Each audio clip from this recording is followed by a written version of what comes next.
saya Glade Setno Maharani SPD MPD, biasanya saya dipanggil Putra Eno. Kali ini kita akan membahas tentang kerajaan Hindu-Buddha yang ada di Indonesia. Kita lihat, kerajaan Hindu-Buddha di Indonesia itu ada Kerajaan Kutai, Tarumanegara, Kalingga, Melayu, Pagaruyung, Sriwijaya, Mataram kuno di Jawa Timur, Kediri, Singosari, Majapahit, Bali, dan Pajajaran.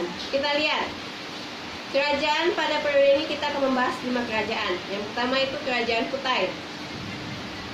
Kerajaan Kutai, kita lihat dari sumber sejarahnya. Kutai adalah salah satu kerajaan tertua di Indonesia yang diperkirakan muncul pada abad 400 Masehi.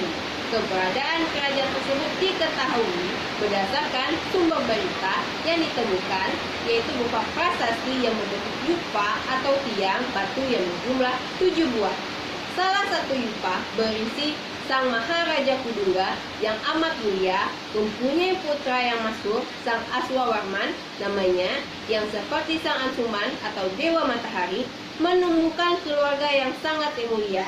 Prasasti yupa menggunakan huruf Pallawa dan bahasa Sanskerta yang dapat disimpulkan tentang keberadaan kerajaan Kutai dalam berbagai aspek kebudayaan, yaitu antara lain politik, sosial, ekonomi, dan budaya. Kita lihat kehidupan politiknya. Kerajaan tertua di Indonesia yang bercorak Hindu ini terletak di tepi sungai Mahakam, Kalimantan Timur. Dari prasasti atau yupa yang ditemukan di Kerajaan Kutai, dapat diketahui bahwa raja yang memerintah adalah Mulawarman, anak dari Aswawarman dan cucu dari Kudungga.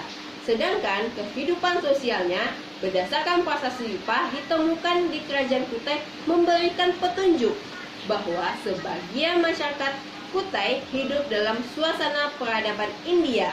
Agama yang dianut oleh Raja Mulawarman adalah agama Hindu aliran Siwa. Hal ini dapat diketahui dari salah satu yupa yang menyebutkan bahwa Dwaprakeswara, yaitu tempat suci untuk menyembah Dewa Siwa, ada di kerajaan ini. Kemudian yang ketiga adalah kehidupan ekonominya.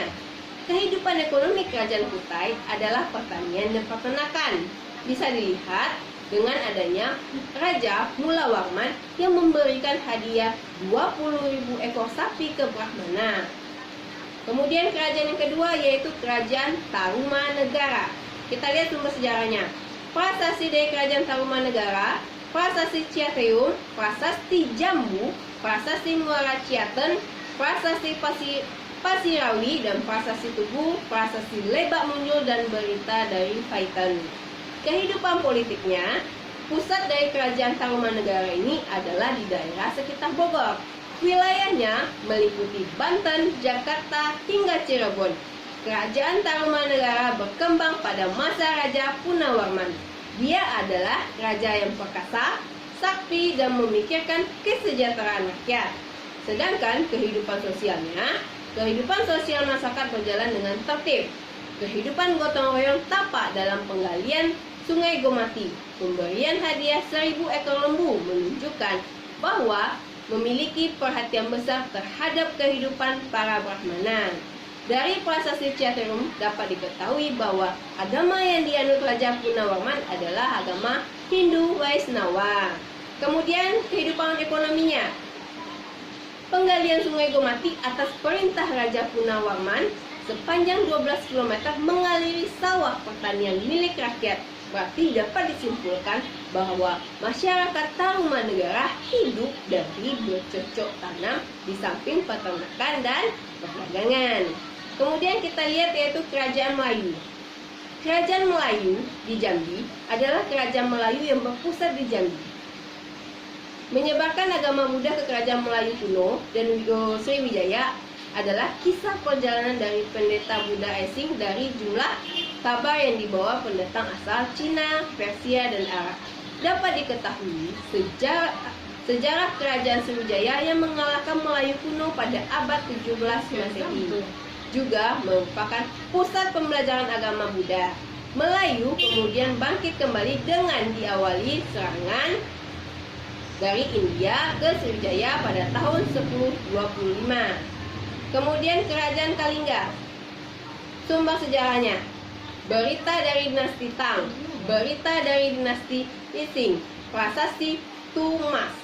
Dan kehidupan politiknya, berdasarkan berita Cina, dapat diketahui bahwa sejarah tahun 674 Kerajaan Kalingga diperintah oleh seorang raja perempuan yang bernama Ratu Sima.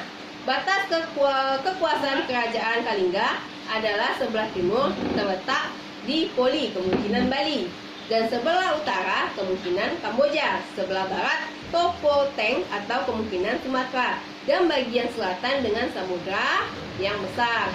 Kehidupan sosialnya, rakyat Kerajaan Kalingga telah banyak yang beragama Hindu dan Buddha.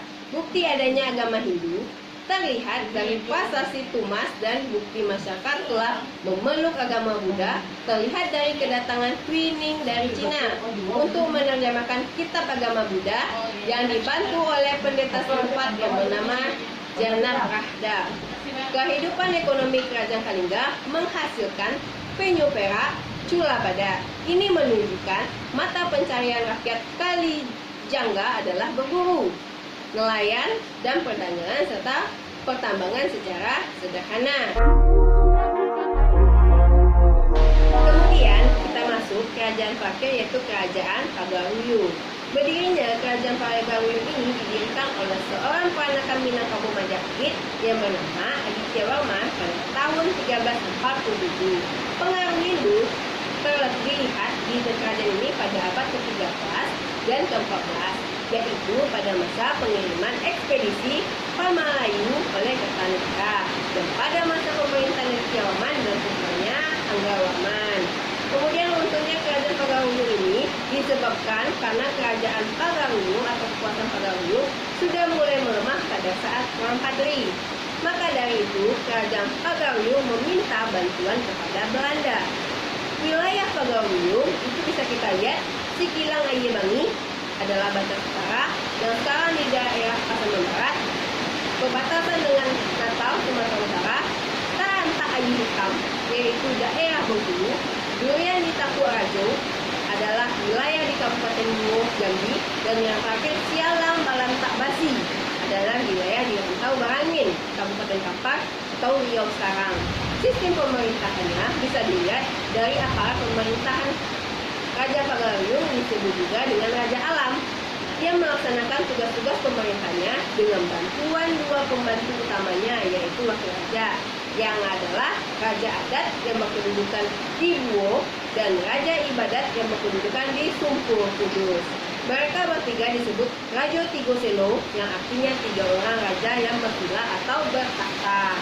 Selain kedua raja itu, Raja Alam juga dibantu oleh Baso Ampe Balai, artinya orang besar seperti menteri-menteri utama yang mereka adalah Bandaro, Makudum, Indomo, dan Tuan Dadang. Oke, cukup sekian dulu materi kita hari ini. Mohon maaf apabila ada salah kata. Assalamualaikum warahmatullahi wabarakatuh.